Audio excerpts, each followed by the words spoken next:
Alright, welcome back everybody for another episode of Virtual Warfare, a text-based role-play fighting tutorial series. In today's video, we're going to be looking at a particular species which I actually kind of created, or if you want to say remastered or whatever, you know, and this species is called a Transcendental Mentalist. And a Transcendental Mentalist is a term created by Virtual Warfare that describes the nature of some of their OC characters. In short, it is another term for supernatural being, regarding the physical principles of Dragon Ball Z, but in a non-exaggerated form, close to the power level of Street Fighter, and the abilities and feats of Naruto. Okay, so it's pretty much you know, the power level and the capacity of a Street Fighter person, not exaggerated, flying all over the place like Dragon Ball Z, but like somebody like Ryu or Ken or somebody like that with that level of capacity, but be able to manipulate the powers of existence in the way Naruto does. You know, you can have chakras and seals and all this other stuff. I don't really watch Naruto, but it is an excellent show that I like to watch the fight scenes of, but I don't really get into it because I'm just not a fan, you know, but it is a nice show. But those things they do in Naruto, you can actually do in a non-exaggerated form, okay? So we're going to be looking at the two names, which is Transcendental and Mentalist. Because I named them these things because instead of just using supernatural being, people can understand actual breakdown of being a transcendent, or what transcendent means and what a mentalist means. So putting these two together creates its own whole, you know, and the whole is a transcendental mentalist, you know. So this is what this is. So a transcendent is having the essentials of humans, but on a transcendent level, using chi, magic, element, etc. via the elements of consciousness and the soul, you know. So a transcendent is someone who has these abilities to manipulate magic and chi and elemental kinetics or whatever, you know. That's a transcendent in. A mentalist is having the capacity of a human mind on the transcendent level, granting telekinetic abilities, making chi, magic, elemental, etc. possible on such a level, you know. So now that I'm a transcendent, I have these powers and, you know, chi, energy, whatever. Now I'll be able to dish it out in the same level of capacity that is compacted in my body, you know. So instead of just like real life chi where it's invisible and you really can't, you know, see it that much, with this understanding and fantasy and role play, I'll be able to dish it out, and it may resemble that which is in anime, you know, Dragon Ball Z, Naruto, whatever you want to have it. You know, so this is what a Transcendental Mentalist is, and we're going to continue with the video.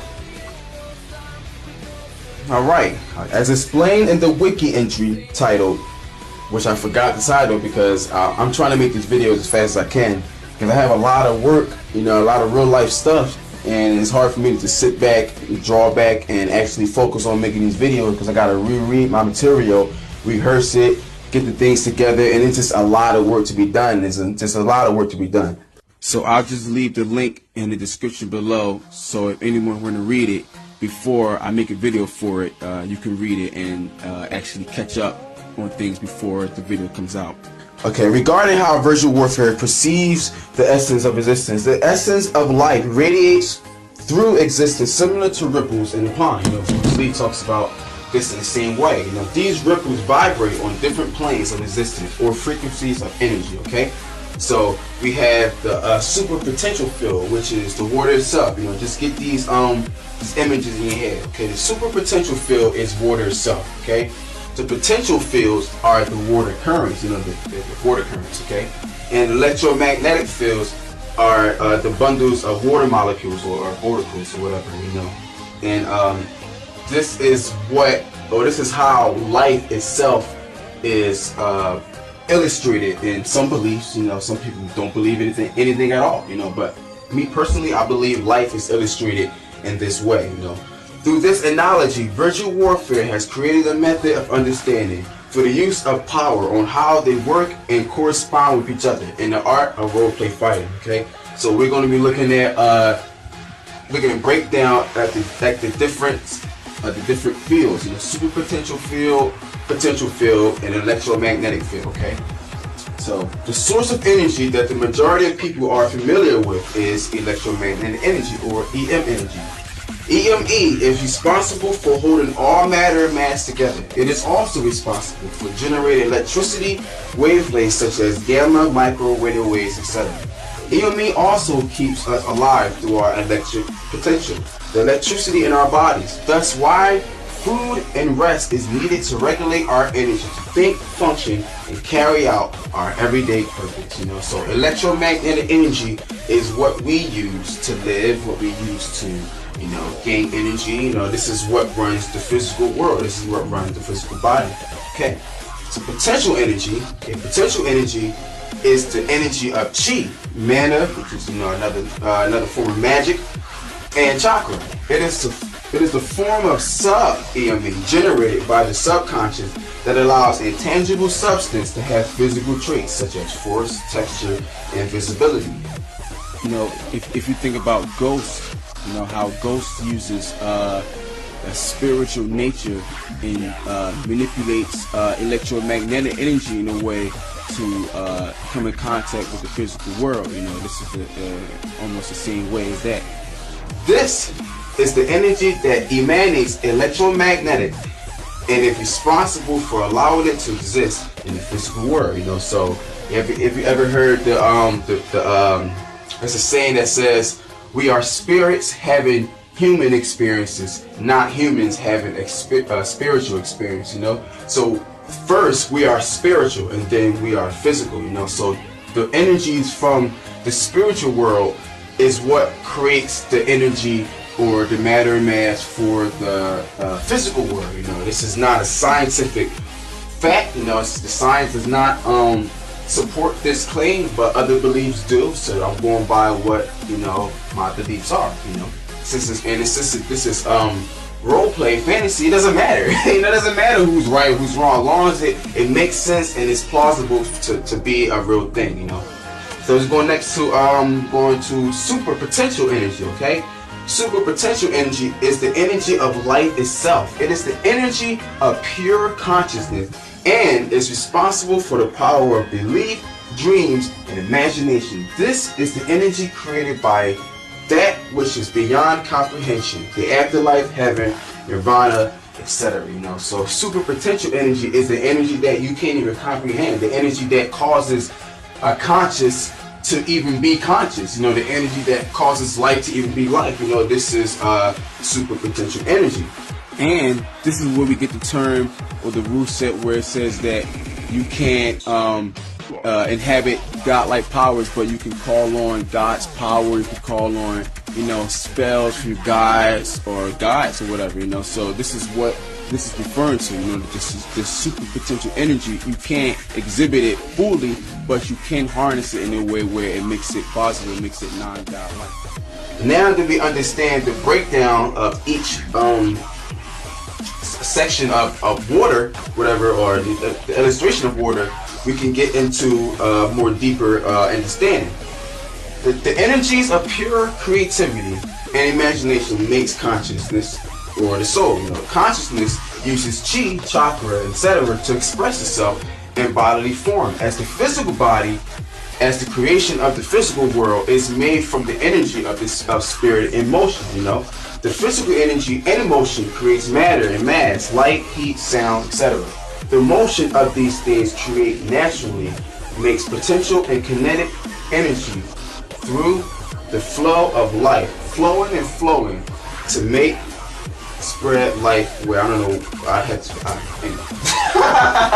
Anyway, so what it's saying is everything is in motion. Okay, the mind, consciousness, the creativity of all that mental stuff is moving forward, and this energy moving forward is what causes a particular amount of chi and chakra and whatever in someone's body, in someone's spiritual being, and we express ourselves through chi or chakra or emotion or, you know, whatever the case may be. We express ourselves in the physical world through these traits. And while we expressing ourselves in the physical world, you know, whatever we're doing, creating a masterpiece or artwork or even just going to work or whatever, you know, this causes energy, this causes kinetic energy to create more and to build more, whatever the case may be. So I made this little illustration or this little graph to show the pathway or the sequence of life, or however you want to say. So it's a spirit, which is, you know, all things, you know, it's not even good or bad in perspective, but it's just good and bad, evil and hell and all that stuff all in one thing, you know. And then it's life, you know, which is now life is separate from death, and it's life, and then life is what allowed the soul to exist, whatever. We have the soul, we use our soul to, you know, have our purpose or have our drive in life, whatever, and we use our mind to follow this calling through the soul, whatever, you know. And with that, you know, with the mind, whatever, we use our body to carry out the purposes necessary to fulfill this purpose that we want in life, whatever. And through the body, you know, we use this to create things in the world. You know, it could be anything. It could be a masterpiece. It could be artwork, or it could just be talking to your colleague while going to work, whatever. You know, this is the world. We use the world to as a canvas to create our purpose or our calling in life. And for that reason, it's life. You know, we carry out ourselves through the world to create life, you know, to have a new life, to create a generation, or not a generation, a legacy, you know, create a legacy to carry on our name, whatever. And through that, you know, we generate a spirituality or a spiritual purpose or a spiritual hope or whatever, you know, by doing that. And it's pretty much, it's just a cycle, you know. We start a spirit, and the spirit creates the life, and the life through the soul, you know, it creates the mind and have a mindset for that purpose, whatever. And with the mind, we use the body to live our everyday lives, you know, the way we want to. And in that everyday life, we use the world. You know, we use the world to create that everyday life. And that everyday life is presented in the world, you know, and that everyday life is for a particular spirit or particular purpose or drive, you know. So this is what the cycle, you know, of life, or whatever you want to say, you know, this is the cycle that I believe in, you know. And that's pretty much the end of the video, you know. Like I say in all my videos, you know, it's not the best video, but, you know, hey, you know, they getting out there, you know. When it comes down to making these videos, you know, I'm just a one-man band, you know. I'm doing all these videos for myself, you know, and I don't have a lot of resources to make these videos and stuff like that, or a lot of experience making these videos. So, you know, I don't always expect the best out the video, but, you know, I at least try to give as much information as possible, and I try to make that the main focus, you know. So yeah, thanks for watching the video. Definitely more videos coming, you know. I can't wait to make more, and just stay tuned, you know. Deuces.